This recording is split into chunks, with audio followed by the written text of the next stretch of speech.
What's up, everyone? Gajewski here, back again with the Odd Shopper channel. Today, we're talking some college football Week 11 best bets. This is the Saturday slate.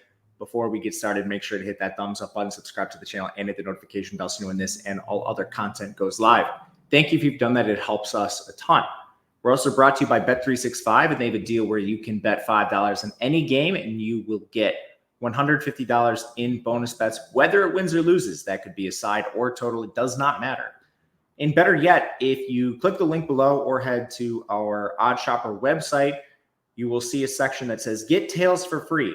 So this is in addition to the promo I just talked about. All you have to do is click through one of these links, and you're getting the bonus already, the Bet365 bonus, one of these other bonuses on the screen. You click Claim Offer, you follow these steps at the top, and you're also getting one free month of any Tails package you want, in addition to the offers you've already claimed through whatever promotion you've taken advantage of. And best yet, you can stack these. You can do BetMGM and Bet365. That's 2 months of Tails. Just an absolute no-brainer for those of you that love betting on sports, love it. And there's something for every single sport. I can guarantee that. I'm in there, Ben's in there, Laffy, so many different guys. So take advantage of this. It's the best offer we've ever had. Of course, if you or someone you know has a gambling problem, please call or text 1-800-GAMBLER. You must be 21 or older to play. All right. So we have to decide the top 3 games. And I won't lie to you, this isn't my favorite betting spot at the top of the card. So I'm going to give you the 2 best games, and then I can't leave you hanging without a bet. So I'm going to give you a decent game. And if you want the other amazing games on the slate that we're not going to talk about, so that would be like your Washington, Penn State's, Michigan, Indiana's. Check out Betting You with myself and Ben Raza. We talk about all those games in depth. But the 2 best games are in the SEC. It's Georgia, Ole Miss. It's Alabama, LSU. And then I'm going to talk BYU, Utah, because that's my favorite game to bet among the decent ones. But let's bring you behind the glass to Odd Shopper. This is our live odds screen. The first game at the top that'll decide a lot is Georgia, Ole Miss. Obviously, they're jockeying for playoff spots here, and Ole Miss especially cannot afford a loss. So we head to the road. I have some concerns with this Georgia team right now, on the road especially. And most of them just stem from Carson Beck at this point, which is crazy to say considering how good he was last year, how good he started the year. And even looked at times in that Alabama game before he started going hero mode and lost them the game at the end. But this team, Georgia, has been dealing with a lot of injuries. I'll start there. Tate Ratledge has returned. He didn't play his full allotment, but they did lose 2 receivers to suspension already this year. Smail Mondin at linebacker has been hurt. So was Jordan Hall at defensive tackle. On the other side, Ole Miss has been without Trey Harris. I imagine he'll try to return here. He's an All-American receiver. Henry Parrish got hurt in their game. He's not on the depth chart. Don't expect to see him. Caden Prescorn only played 3 snaps. Jaden Williams at tackle. And then Jared Ivey at defensive tackle or edge. He's kind of a hybrid. He was limited. So those are your injuries. Let's get to Beck. 65.5% completion percentage, 7.9 yards per attempt, 17 touchdowns, 11 picks. He has 12 big-time throws, 13 turnover-worthy plays, but the problem is 8 of those interceptions have come in the last 3 games, and the underlying metrics are downright horrible in that span. Against Mississippi State, he had 2 turnover-worthy plays. Against Texas, he did run kind of cold. He had the 3 picks, but only 1 turnover-worthy play. Against Florida, there was no excuse. 3 turnover-worthy plays that were all converted. In the last 2 games, he has 0 big-time throws and 4 turnover-worthy plays. He's just flat out making bad decisions. Now, the opponents have been good. Texas has an elite defense, and Florida would surprise you. People think this team stinks, but they're actually pretty good. Like this team would hands down destroy in the Mountain West or something like that. Even they probably win like the ACC or the Big 12. They almost certainly win the Big 12. Anyway, this is not a discussion about Florida, but Beck has struggled a lot recently. The big question I have is how high do we rate Ole Miss's defense? They come in 5th overall, but that's on the back of a fairly weak schedule, especially in non-con. They played Furman, Middle Tennessee, Wake Forest, and Georgia Southern. Then, of course, they lost to Kentucky. They had a 51% post-game win expectancy, but you can't be messing around with Kentucky. It's a spot you just can't afford to lose. And then, of course, same thing happened against LSU. They drop an overtime game where they had every opportunity to win. Outside of that, I mean, this team beat South Carolina, who has a horrific offense and one of the worst O-lines, the worst O-line in the SEC. They beat Oklahoma, who can't settle on a quarterback, and is the 2nd worst offensive line in the ACC, or in the SEC, excuse me. And then Arkansas, who scored 31 points on them. And I mean, their offensive line's not that far ahead of the other SEC programs we've been talking about. So where do we actually slot in this Ole Miss team? What I'm trying to say is there's some noise with their efficiency metrics on defense. They are very good, and I actually like a lot of the individual pieces they have, but I'm not sure what the ceiling actually is because their level of competition has been weaker than a lot of other teams in this conference.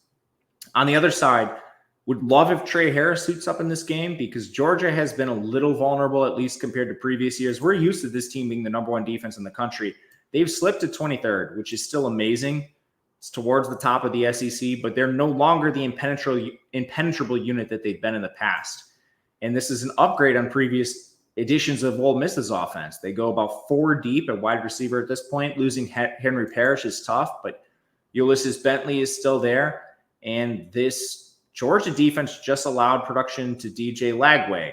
I mean, Quinn Ewers is Quinn Ewers. He lost them that game, but Michael Van Buren for Mississippi State was at 8.3 yards per attempt. Peyton Thorne, 7.4. Rushing hasn't always been easy for this team to defend.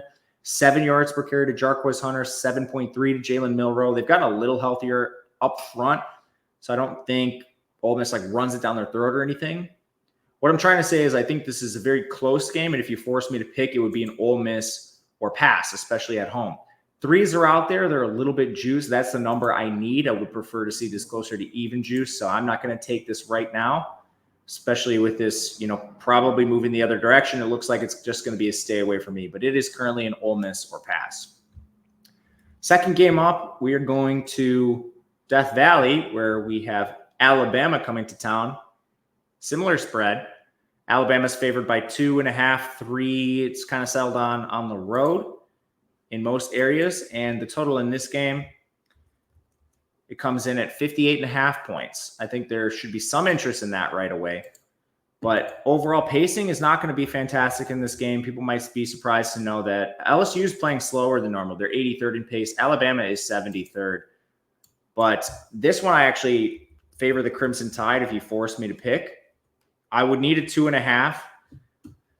Hopefully that would come at an even juice, something like that. But I don't think we see it, which means I'm probably not going to take this game. But anyway, to dive into some of the stylistics, both teams have struggled at various points this year, but I have Alabama as the overall better talent roster. If you're an LSU backer, you need a couple things to happen. First of all, the defensive improvements we've seen in recent weeks need to be solidified. This can't be a mirage. And they've allowed some real production to teams lately, and they haven't faced the best slated quarterbacks. By far, their best data point this year is keeping Jackson Dart in check. And they still allowed 9.7 yards per carry to Ulysses Bentley in that game.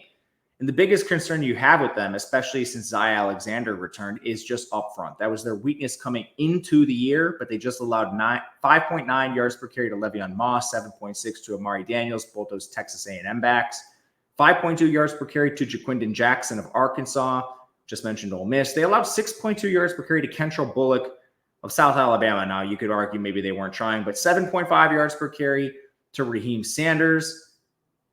It's been a disaster for them on the ground. And Alabama's not necessarily a run-based team, but they do have Jalen Milroe. Their offensive line is decent. They're 51st in run blocking, certainly better than some of the other offensive lines that have had success on LSU.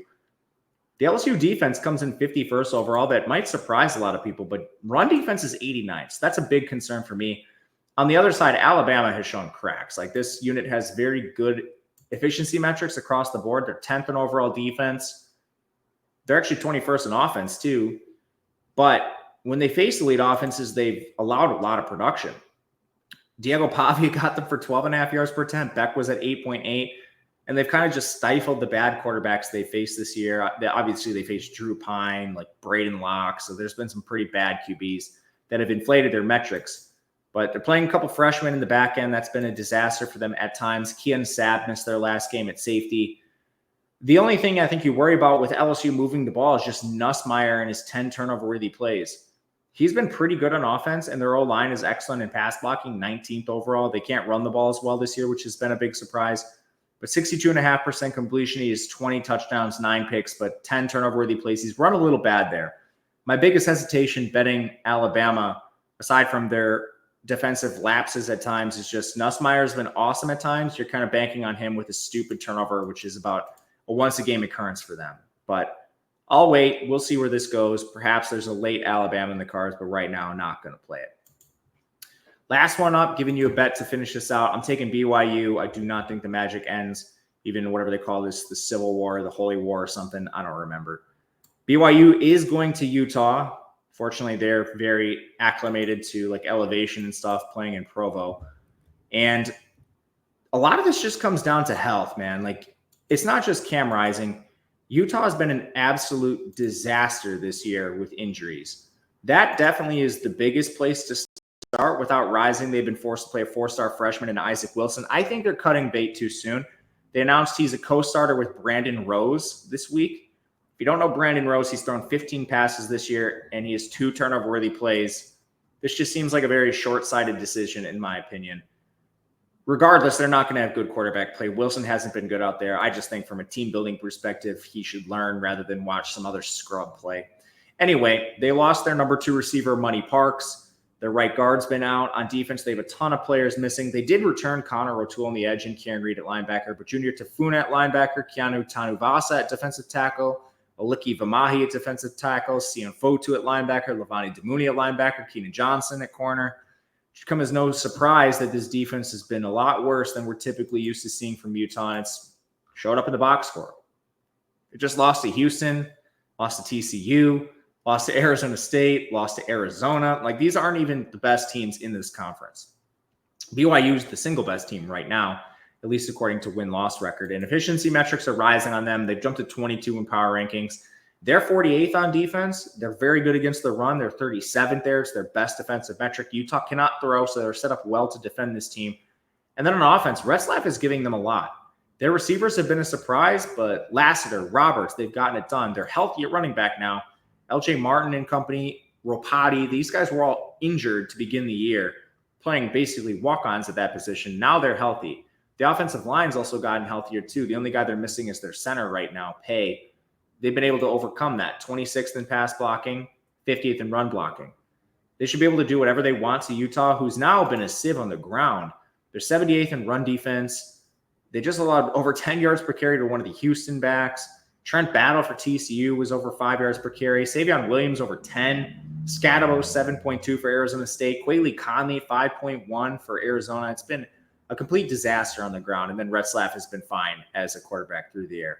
So we'll back BYU. I took a 3.5 at even juice. They're a little juice now. If you have to lay a 4, I don't even mind that. But that'll be the final play. If you want more games, check out Betting You in this very channel. If I missed something in these games, please leave a comment. Otherwise, feel free to reach out to me on Twitter at Matt_Gajewski. Until next time, good luck. We'll see you later.